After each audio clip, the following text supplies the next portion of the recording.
Hello students, આપણે ગયા લેક્ચરમાં કાર્ય, ગતિ ઉર્જા, સ્થિતિ ઉર્જા, સંરક્ષી બળો વિશે માહિતી મેળવી,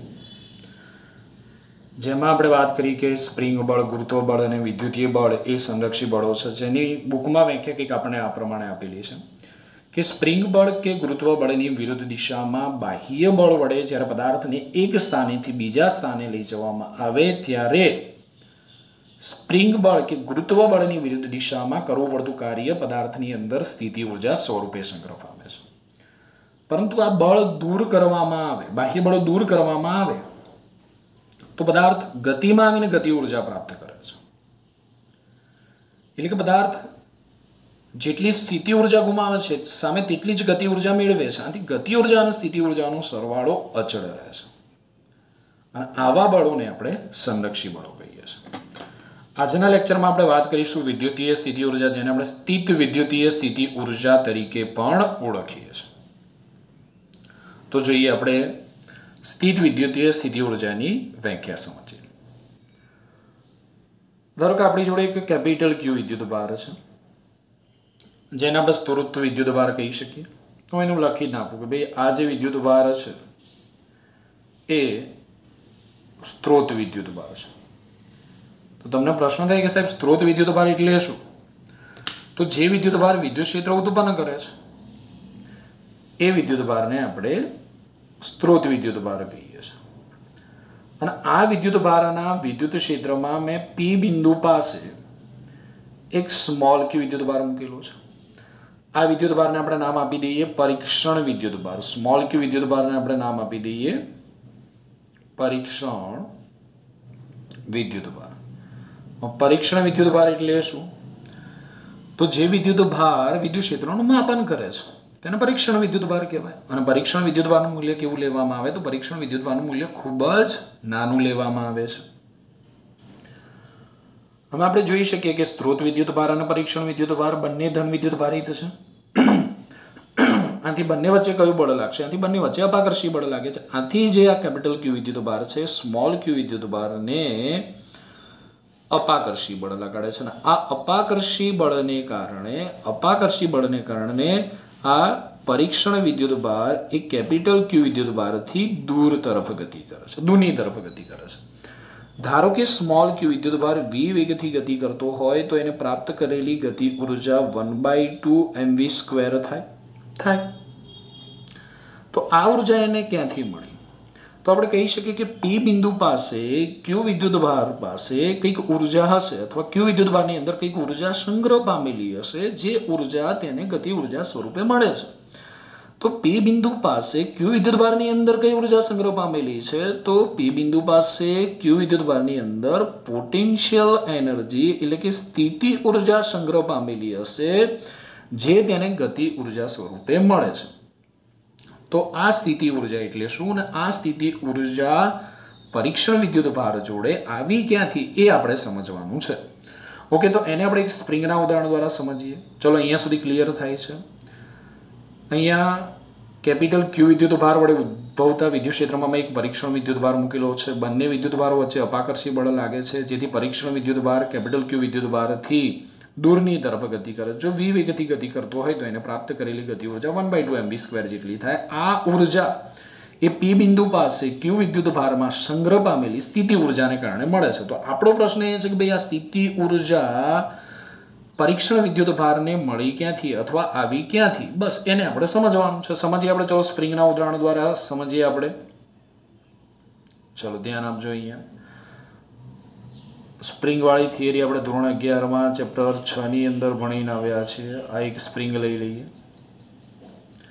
સ્પ્રિંગ સાથે હું એક બ્લોકને બાંધી દઉં છું. ઓકે, તો આપણે જોઈ શકીએ છીએ કે સ્પ્રિંગ એની સામાન્ય સ્થિતિમાં છે. એટલે કે અહીંયા સ્પ્રિંગ ખેંચાયેલી નથી કે સંકોચાયેલી નથી. સ્પ્રિંગના એક છેડાને મેં બ્લોક સાથે બાંધેલો છે અને આ બ્લોકને આપણે નામ આપી દઈએ A. અને સ્પ્રિંગનો બીજો છેડો દ્રઢ આધાર સાથે અથવા દિવાલ સાથે જડિત કરેલો છે અને આ દિવાલ ખસી શકે નહીં તેવી છે. હું તમને પૂછું કે સ્પ્રિંગ પોતાની કઈ સ્થિતિમાં? તો તમે કહેશો કે સાહેબ સ્પ્રિંગ તો પોતાની સામાન્ય સ્થિતિમાં છે, મૂળ સ્થિતિમાં છે.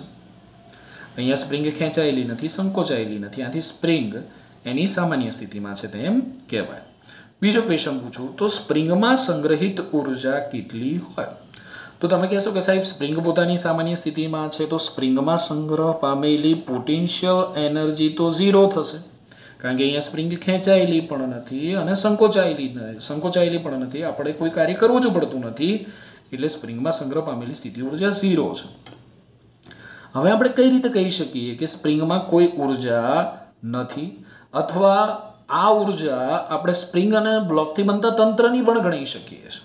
આ જે પોટેન્શિયલ એનર્જી છે આપણે સ્પ્રિંગ અને બ્લોકથી બનતા તંત્રની પણ ગણી શકીએ. તો આપણે એમ પ્રશ્ન થાય કે આપણે કઈ રીતે કહી શકીએ કે આ તંત્ર પાસે કોઈ ઉર્જા નથી? તો એક કામ કરીએ, આ બ્લોકની નજીક એક બીજો બ્લોક મૂકી દઈએ જેને આપણે નામ આપી દઈએ બી. તો હું તમને પ્રશ્ન પૂછું કે આ બ્લોક એ બ્લોક બી પર કોઈ બળ લગાડશે, અથવા સ્પ્રિંગ બ્લોક એ પર કોઈ બળ લગાડશે? તો તમે કહેશો કે સ્પ્રિંગ એની સામાન્ય સ્થિતિમાં છે, આથી સ્પ્રિંગ બ્લોક એ પર કોઈ બળ લગાડશે નહીં. તેવી જ રીતે બ્લોક એ બી પર કોઈ બળ લગાડશે નહીં. એટલે કે તંત્ર વડે આ બ્લોક પર કોઈ પણ પ્રકારનું બાહ્ય બળ લાગતું નથી અથવા બળ લાગતું નથી. ઓકે, તો અહીંયા આપણે જોયું કે સ્પ્રિંગ એની સામાન્ય સ્થિતિમાં હોય ત્યારે આ બ્લોક પર લાગતું બળ કેવું છે? 0 છે. એટલે આપણે કહી શકીએ કે આ તંત્ર પાસે કોઈ પણ પ્રકારની ઉર્જા નથી. હવે બ્લોકને સહેજ ખસેડવામાં આવે ડાબી બાજુ તરફ, બ્લોકને ડાબી બાજુ તરફ ખસેડવામાં આવે આ દિશામાં, અને સ્પ્રિંગને આ સ્થિતિમાં એટલે કે સંકોચનવાળી સ્થિતિમાં લાવવામાં આવે. તો હવે અહીંયા કોઈ જાદુ તો થવાનું નથી કે સ્પ્રિંગ આપોઆપ આ સ્થિતિમાં આવી છે. તો તમારે સ્પ્રિંગને પ્રારંભિક સ્થિતિમાંથી અંતિમ સ્થિતિમાં લાવવા માટે કંઈક કાર્ય કરવું પડશે. સ્પ્રિંગને એની સામાન્ય સ્થિતિમાંથી આ સંકોચનવાળી સ્થિતિમાં લાવવા માટે આપણે કંઈક કાર્ય કરવું પડશે, અને એ કાર્ય સ્પ્રિંગની અંદર કે તંત્રની અંદર સ્થિતિ ઉર્જા સ્વરૂપે સંગ્રહ પામે છે. સ્પ્રિંગની અંદર કહી શકીએ, અથવા સ્પ્રિંગ અને બ્લોકથી બનતા તંત્રની અંદર સ્થિતિ ઉર્જા સ્વરૂપે સંગ્રહ પામે છે. હવે આ તંત્ર જોડે સ્થિતિ ઉર્જા છે કે નહીં આપણે ચેક કરવું છે. તો કઈ રીતે ચેક કરી શકીએ? તો મેં હમણાં તમને કીધું એ પ્રમાણે આ જે બ્લોક એ છે એ બ્લોકની નજીકમાં એક બીજો બ્લોક મૂકી દો, બ્લોક બી. હવે જો આ સ્પ્રિંગને છોડી દેવામાં આવે તો શું થાય? તો સ્પ્રિંગને આપણે છોડી દઈએ તો સ્પ્રિંગ આ બ્લોક પર બળ લગાડશે, બ્લોક એ બ્લોક બી પર બળ લગાડશે, અને જો બ્લોક બી એ બ્લોક એ થી છૂટો પડીને વી વેગથી ગતિ કરતો હોય તો એની ગતિ ઉર્જા 1/2 mv² જેટલી થાય. તો આપણને પ્રશ્ન થાય કે બ્લોક બી જોડે આ ઉર્જા આવી ક્યાંથી? તો તંત્ર જોડે જે સ્થિતિ ઉર્જા હતી એ સ્થિતિ ઉર્જા બ્લોકને ગતિ ઉર્જા સ્વરૂપે મળે છે. ઓકે, તો અહીંયા આપણે સમજ્યા કે સ્પ્રિંગ જ્યારે સામાન્ય સ્થિતિમાં હતી ત્યારે બ્લોક બી પર લાગતું બળ 0 હતું, અને જ્યારે સ્પ્રિંગનું સંકોચન કરવા માટે આપણે જે કાર્ય કરવું પડે છે એ કાર્ય સ્પ્રિંગની અંદર સ્થિતિ ઉર્જા સ્વરૂપે સંગ્રહ પામે છે. તો હવે આ જે તંત્ર છે ને એને હું કેપિટલ, આ જે તંત્ર છે સ્પ્રિંગ અને બ્લોકથી બનતું જે તંત્ર છે ને એનું હું કેપિટલ ક્યુ વિદ્યુતભાર કહી દઉં, અને બ્લોક બી છે ને આપણે સ્મોલ ક્યુ વિદ્યુતભાર કહી દઈએ. હવે સ્મોલ ક્યુ વિદ્યુતભારમાં સંગ્રહિત સ્થિતિ ઉર્જા શોધવી હોય તો આપણે કઈ રીતે શોધી શકીએ? તો આપણે જોયું કે જ્યારે તંત્ર એની સામાન્ય સ્થિતિમાં હતું ત્યારે આ બ્લોક પર કોઈ પણ પ્રકારનું બળ લાગતું નહોતું. તો આપણે કામ કરીએ તો અહીંયા તંત્ર શાનું છે? તો અહીંયા તંત્ર કેપિટલ ક્યુ અને સ્મોલ ક્યુ વિદ્યુતભારથી બનતું તંત્ર છે. તો એ કામ કરીએ કે કેપિટલ ક્યુ વિદ્યુતભારને આપણે એવા અંતરે લઈ જઈએ કે જેથી એના પર કેપિટલ ક્યુ વિદ્યુતભારને આપણે એવા અંતરે લઈ જઈએ કે જેથી એના પર લાગતું બળ 0 હોય. તો એ અંતર કેટલું હશે? 50 કિલોમીટર, 100 કિલોમીટર, 200 કિલોમીટર કેટલું હશે? તો એ અંતર છે ઇન્ફિનિટિવ અંતર. એટલે સ્મોલ ક્યુ પરીક્ષણ વિદ્યુતભારને જો ઇન્ફિનિટિવ અંતરે મૂકવામાં આવે તો તેના પર લાગતું બળ 0 થાય. કઈ રીતે 0 થાય? તો આપણને ખબર છે કે બળ એ 1/r² ના સમપ્રમાણમાં છે. r ઇન્ફિનિટિવ લઈ લો, બળ 0 થઈ જશે. એટલે આ સ્મોલ ક્યુ વિદ્યુતભારને આપણે ક્યાં મૂકવો પડે? અનંત અંતરે મૂકવો પડે. હવે પ્રશ્ન આપણને એ થાય કે સાહેબ આ વિદ્યુતભારને અનંત અંતરે કઈ રીતે લઈ જવાય? તો વાસ્તવમાં આપણે વિદ્યુતભારને અનંત અંતરે લઈ નથી જતા, એક કલ્પના છે, વાસ્તવિકતા નથી. આપણે જ્યારે કોઈ તંત્રની સ્થિતિ ઉર્જા શોધવી હોય ત્યારે મેથેમેટિકલ ગણતરીઓ કરતી વખતે ઇન્ફિનિટી કોન્સેપ્ટનો ઉપયોગ કરીએ છીએ. વાસ્તવમાં આપણે વિદ્યુત ભારને અનંત અંતરે નથી લઈ જતા. આ એક આપણી કલ્પના છે, વાસ્તવિકતા નથી, ખાસ સમજજો. પરંતુ આપણે અહીંયા વિદ્યુત ભારને અનંત અંતરે મૂકેલો છે જ્યાં તેના પર લાગતું બળ 0 છે. હવે આ વિદ્યુત ભારને આપણે અનંત અંતરેથી P બિંદુ પાસે લાવવો હોય તો આપણે આ વિદ્યુત ભાર પર લાગતા વિદ્યુતીય બળની વિરુદ્ધ દિશામાં જે કાર્ય કરવું પડે એ કાર્ય વિદ્યુત ભારની અંદર સ્થિતિ ઉર્જા સ્વરૂપે સંગ્રહ પામે છે. એટલે કે જ્યારે આપણે આ Q વિદ્યુત ભારને અનંત અંતરેથી P બિંદુ પાસે લાવીએ ત્યારે આપણે જે વિદ્યુતીય બળની વિરુદ્ધ દિશામાં જે કાર્ય કરીએ છીએ એ કાર્ય વિદ્યુત ભારની અંદર સ્થિતિ ઉર્જા સ્વરૂપે સંગ્રહ પામે છે. પરંતુ એક મુદ્દો ખાસ અહીંયા ધ્યાન રાખજો, આ સ્થિતિ ઉર્જા માત્ર Q વિદ્યુત ભારની સ્થિતિ ઉર્જા ના કહી શકાય. આ સ્થિતિ ઉર્જા એ તંત્રની સ્થિતિ ઉર્જા ગણી શકાય. એટલે કે કેપિટલ Q અને સ્મોલ Q વિદ્યુત ભારની સ્થિતિ ઉર્જા ગણી શકાય. અને આ સ્થિતિ ઉર્જા બે વિદ્યુત ભારો વચ્ચેના વિદ્યુત ક્ષેત્રમાં સંગ્રહ પામે છે. તો હવે આપણે વ્યાખ્યા કઈ રીતે આપી શકીએ? તો વ્યાખ્યા આપણે આ રીતે આપી શકીએ કે વિદ્યુત ભાર Q ને અનંત અંતરેથી, કેમ આપણે અનંત અંતર શબ્દનો ઉલ્લેખ કર્યો ખબર પડી ને? આપણે મેં સ્પ્રિંગના ઉદાહરણ દ્વારા સમજાવેલું છે, સમજવાનો પ્રયત્ન કરજો છે કે આપણે વિદ્યુત ભારને એવા અંતરે, આપણે P બિંદુ પાસે Q વિદ્યુત ભારમાં સંગ્રહિત સ્થિતિ ઉર્જા શોધવી હોય તો વિદ્યુત ભારને આપણે એવા અંતરે લઈ જવો જોઈએ કે જેથી તેના પર લાગતું બળ 0 હોય. એટલે વિદ્યુત ભાર Q ને અનંત અંતરેથી વિદ્યુત ક્ષેત્રમાં કોઈ બિંદુ પાસે, કેમ કોઈ બિંદુ પાસે? તો ધારો કે આપણે આ વિદ્યુત ભારને R બિંદુ પાસે લાવવો હોય તો સ્થિતિ ઉર્જાનું મૂલ્ય જુદું મળશે. S બિંદુ પાસે લાવવો હોય તો સ્થિતિ ઉર્જાનું મૂલ્ય જુદું મળશે. તો જુદા જુદા બિંદુઓ પાસે ભાઈ સ્થિતિ ઉર્જાનું મૂલ્ય જુદું જુદું છે. એટલે પર્ટિક્યુલર કોઈ બિંદુ પાસે લાવવા માટે વિદ્યુત ક્ષેત્રની વિરુદ્ધ દિશામાં અથવા વિદ્યુતીય બળની વિરુદ્ધ દિશામાં બાહ્ય બળ, હવે આ વિદ્યુત ભારને જો આપણે વિદ્યુત ક્ષેત્રમાં લાવવો હોય તો વિદ્યુત બળની વિરુદ્ધ દિશામાં તેટલા જ મૂલ્યનું કયું બળ લગાડવું પડે? બાહ્ય બળ લગાડવું પડે.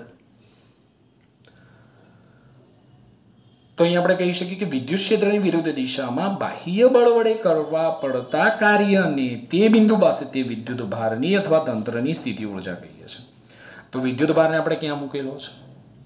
અનંત અંતરે. ત્યાંથી આપણે ક્યાં લાવવાનું છે? P બિંદુ પાસે લાવવાનું છે.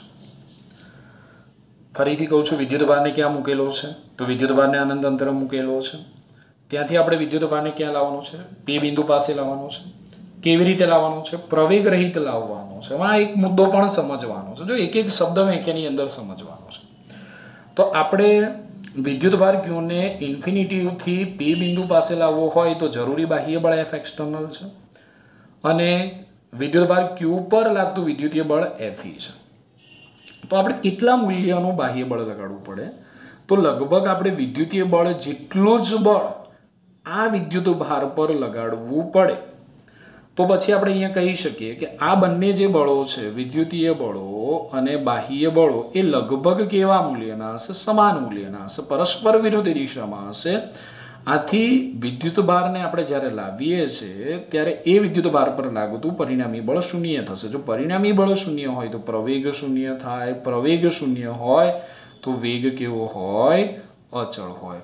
એટલે આ વિદ્યુત ભારની સમગ્ર ગતિ દરમિયાન તેનો વેગ અચળ રહે છે અને પ્રવેગ કેવો હોય છે? 0. આથી આપણે વ્યાખ્યામાં લખેલું છે પ્રવેગ રહિત લાવવા માટે વિદ્યુત ક્ષેત્રની વિરુદ્ધ દિશામાં જે બાહ્ય બળ વડે જે કાર્ય કરવું પડે એ કાર્યને તે બિંદુ પાસે તે વિદ્યુત ભાર તંત્રની સ્થિતિ ઉર્જા કહે છે. તો આપણે સ્થિતિ ઉર્જાની વ્યાખ્યા સમજ્યા. યાદ રાખજો સ્થિતિ ઉર્જાની વ્યાખ્યા કે વિદ્યુત ભાર Q ને અનંત અંતરેથી વિદ્યુત ક્ષેત્રમાં કોઈ બિંદુ પાસે પ્રવેગ રહિત લાવવા માટે વિદ્યુત ક્ષેત્રની વિરુદ્ધ દિશામાં બાહ્ય બળ વડે કરવા પડતા કાર્યને તે બિંદુ પાસે તે વિદ્યુત ભારની કે તંત્રની સ્થિત વિદ્યુતીય સ્થિતિ ઉર્જા